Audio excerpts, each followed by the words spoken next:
Greetings and welcome to the Astronomy Picture of the Day podcast.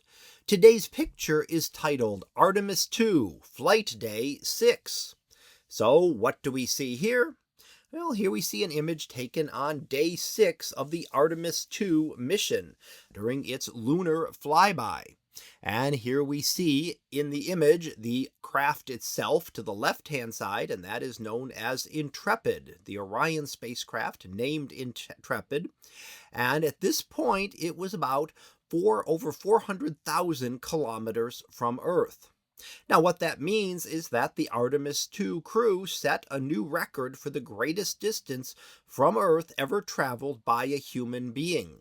And the previous record was the Apollo 13 crew in 1970. And if you recall, that was the mission where there was an explosion in the spacecraft and they had to fly around the moon and back to Earth and never ended up being able to actually land.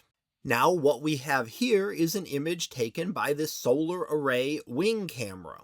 And here we're looking back toward the moon in the foreground, and we can see that as a crescent off to the right-hand side. Off the limb of that, we see our Earth, and off the image would be the sun. So we're looking back toward the sun. How do we know that? Because we're seeing a crescent phase. The fact that we see them as a crescent means we're looking in the general direction of the sun, although the sun is certainly not in this image. It would be well off to the right here. So here back on April 6th, the Artemis II crew made their close flyby of the moon, doing studies, taking some images as it passed around the moon and then headed back to Earth. So it was a several-day journey each way for that quick flyby of this mission. And on April the 10th, then the Artemis crew did return safely to Earth. Now, several more Artemis missions are planned. The next one, scheduled for next year, would be to test some of the landing equipment for the lunar landing. That would be done in Earth orbit, and that was also done with the Apollo missions. The Apollo 8 mission flew around the moon as this one did. The Apollo 9 mission actually stayed in Earth orbit testing equipment. Apollo 10 went back to the moon to test the landing equipment very close to the moon without actually landing, leading into Apollo 11, which was the actual first landing on the moon.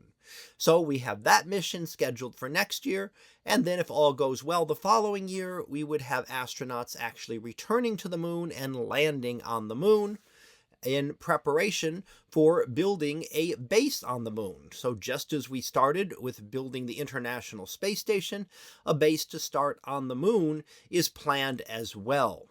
And like the International Space Station, it would likely be built in modules and expanded over time. So the International Space Station didn't start out the size it was. It actually had many missions that took different equipment up there and then connected that together, making the space station that we know today. So here we get to see day 6 of the Artemis II mission, where they flew around the far side of the moon, looking back toward Earth. And on day 10, April the 10th, the astronauts landed safely in the Pacific Ocean. So that was our picture of the day, titled Artemis II, Flight Day 6. We'll be back again tomorrow for the next picture, previewed to be Beyond the Milky Way. So we'll see what that is about tomorrow.